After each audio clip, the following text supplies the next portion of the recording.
महाराज के मारे कशु नहीं जोतुं, एक चोखानो दाणो जोईए छे, आपी शकशो आप? तो के अरे महाराज के मांगी मांगीने आवुं मांग्युं।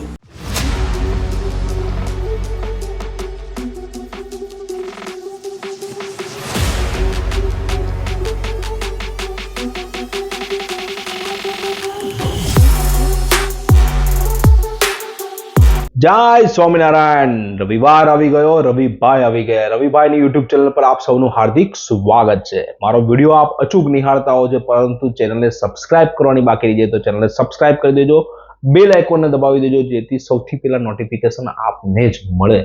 અને વિડીયોની શરૂઆત કરતા પહેલા આપનો પરિવાર આર્થિક રીતે સુખી, સ્વસ્થ અને સંપન્ન બની રહે એવી ભગવાન સ્વામિનારાયણ ચરણોમાં પ્રાર્થના। ચક્રવૃદ્ધિ વ્યાજનો જાદુ શું હોય છે, ડિટેલમાં વિડીયો સમજીએ। એસઆઈપી અને લમસમનું બંનેનું મેં આની અંદર ચક્રવૃદ્ધિ વ્યાજ ગણીને આપ્યું છે। ખૂબ ધ્યાનથી સાંભળજો, અંત સુધી જોજો। એની પહેલા એક વાર્તા કહી દઉં। એક રાજા હતો।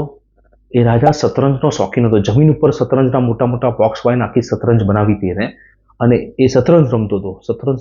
ત્યાં એક યોગી ત્યાં આવ્યા, અને યોગી ત્યાં આવ્યા એટલે યોગીએ મહારાજને કીધું કે મારે કંઈક દક્ષિણા જોઈએ છે। મહારાજ કે તમે માંગો, તમારે જે જોઈએ એ તમને આપી દો। महाराज के मारे कशु नहीं जोतुं, एक चोखानो दाणो जोईए छे, आपी शकशो आप? तो के अरे महाराज के मांगी मांगीने आवुं मांग्युं, खाली एक चोखानो दाणो आपवानो, पण शरत एटली के तमारी जे चेसनुं खानुं छे एनी अंदर बीजा खानानी अंदर तमारे एनाथी डबल चोखाना दाणा मूकवाना। बधा दरबारीओ हसवा मांड्या અને ચારે બાજુ જોવા મળે, ઓહો આને માંગી માંગીને ચોખાનો દાણો માંગ્યો છે। યોગી શાંત હતા અને યોગીએ કીધું કે બસ મારે આટલું જ જોઈએ છે, રાજા આપી શકું તો ઠીક વસ્તુ છે, નહીં તો હું બીજા દરબારની અંદર જઈશ। રાજા કે મંગાવો, ગોડાઉનમાં અંદર અને ચોખાનો દાણો મૂક્યો। દાણો મૂકતો ગયા, બે દાણા મૂક્યા, 2 ના 4 થયા, 4 ના 8 થયા, 8 ના 16 થયા, 16 ના 32 થયા, 32 ના 64, 64 ના 128, 256, 512, 1024, 2048, 4096, પછી તો ગણતરીમાં એક છેલ્લો આંકડો જે 64મું ખાનું ભરાયું ને, એનો આંકડો કેટલો તો તમને ખબર છે? તમને કહી દો, 25,36,42,000 અરબ। मतलब पृथ्वीना तमाम चोखाना दाणा त्यां मूकवामां आवे तो पण ए चेस भराय नहीं। आ छे चक्रवृद्धि व्याजनो जादू। हवे जोईए आपणे एसआईपी नी अंदर चक्रवृद्धि व्याज केवी रीते काम करे। एक 20,000 रुपयानी एसआईपी, मैं पहला पण 20,000 ની एसआईपी विषे वात करी हती, त्यारे घणे मने कॉमेंट करी हती कि 20,000 लाववाना क्यारे? भारत बહુ विशाळ छे, एनी अंदर एटली बधी तको रहेली छे કે તમે કેટલા પૈસા કમાવો ને, રોજ કુદરત તમને બ્લેન્ક ચેક આપે છે, કેટલા ભરવાય તમારી ઉપર છે। દરેક ક્ષેત્રની અંદર તમે નિષ્ણાત લોકોને જુઓ, લાખો અને કરોડો રૂપિયા કમાતા છે। આપણે નથી કમાઈ શકતા, એ આપણો વાંક છે, બીજા કોઈનો વાંક નથી। આપણા સપનાઓ એટલા મજબૂત નથી, આપણા કનેક્શન એટલા મજબૂત નથી, આપણી પાસે એટલું પેશન નથી, એના કારણે આપણે આટલી આવક નથી કરી શકતા। સામેવાળાનો વાંક ના જોવો, હંમેશા આપણો જ વાંક જોઈએ। વાત કરીએ 20,000 રૂપિયાની એસઆઈપીની। प्रथम 1 करोड़ रुपया बनता 13% व्याजे 177 महीनानो समय लागे छे। કેટલા? 177 महीना એટલે લગભગ 15 વર્ષનો સમય। પરંતુ બીજા 1 કરોડ રૂપિયા બનતા 237 મહિના લાગે, એટલે કે ખાલી બીજા 60 મહિના વધે, એટલે 5 વર્ષની અંદર બીજા 1 કરોડ વધી જાય। એની પછી જે બીજા 1 કરોડ વધે છે એ તો માત્ર 36 મહિનામાં જ વધી જાય છે, મતલબ 3 વર્ષની અંદર બીજા 1 કરોડ વધી જાય છે।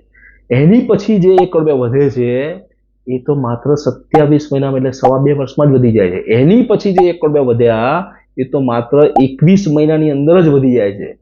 એની પછી જે 1 કરોડ વધ્યા એ તો માત્ર 18 મહિનામાં જ વધે છે, અને એની પછી જે 1 કરોડ વધે છે એ તો માત્ર 2.5 વર્ષમાં જ વધી જાય છે।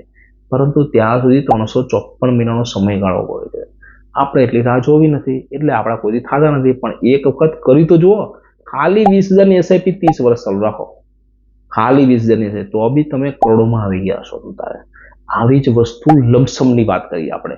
20 લાખ રૂપિયા લમસમ ખાલી એક વખત આપી દો, બાકી બધા જ્યાં પૈસા રોકવા ત્યાં રોકો। 20 લાખ રૂપિયા 13% રિટર્ને 159 મહિનાની અંદર એના 1 કરોડ રૂપિયા થઈ જાય।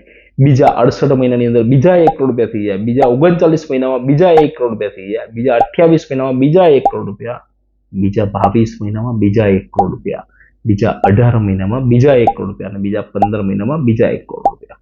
મતલબ 349 મહિનાની અંદર તમારી કરોડોની ફિગર ફરતી જાય છે। આ છે કમ્પાઉન્ડિંગ ઇન્ટરેસ્ટનો જાદુ। કાલે પૈસા ડબલ કરવા છે, એમ ન થાય ભાઈ। જો એમ થઈ જતા હોય તો આપણા લાડકાવાલા મુકેશભાઈ અંબાણી આટલી બધી મહેનત ન કરે. કમ્પાઉન્ડિંગ ઇન્ટરેસ્ટ માટે તમારે સમય તો આપવો જ પડે. આ છે કમ્પાઉન્ડિંગ ઇન્ટરેસ્ટનો જાદુ. લમસમ અને એસઆઈપી કરતા જાઓ અને 30 વર્ષ કે 20 વર્ષના કુલ રાખો, સારામાં સારા પૈસા મળશે. મેં માત્ર ને માત્ર 13% રિટર્ન કાઉન્ટ કર્યું છે. ઇન્ફ્લુએશન 6 થી 7% હોય અને આપણું ઇન્ટરેસ્ટ રેટ 6 થી 7%, આ બંનેનો સરવાળો કર્યો છે. છેલ્લા 40 થી મેં 43 વર્ષની અંદર વાત કરીએ તો સેન્સેક્સે 15.5% રિટર્ન ડિલિવર કર્યું છે. ત્યારે ભારત એટલું મજબૂત નહોતું જેટલું આટલે મજબૂત છે. તો એટલું તો રિટર્ન આપશે ને. હું તો કહું એનાથી વધારે આપવું જોઈએ ને. આજે ભારત મજબૂત છે તો ભરોસો રાખો, ભારતની સમૃદ્ધિના ભાગીદાર બનો અને શ્રેષ્ઠ કંપનીઓમાં રોકાણ કરો. પેશન્સ જેટલું રાખો એટલું સારું છે. પેશન્સ ખાલી જરૂરી નથી, મતલબ ધીરજ રાખો. જુસ્સો તો જરૂરી છે જ, પણ ધીરજ પણ એટલી જ જરૂરી વસ્તુ છે. વિડીયો સારો લાગ્યો હોય તો આપના ગ્રુપ સર્કલની અંદર શેર કરજો, કોમેન્ટ કરજો અને લાઈક કરવાનું ભૂલતા નહીં, જે અમારી ટીમનો ઉત્સાહ વધારે છે. ફરી વખત મળીએ આવતા રવિવારે આવા નવા જ વિડીયો સાથે. જય સ્વામિનારાયણ.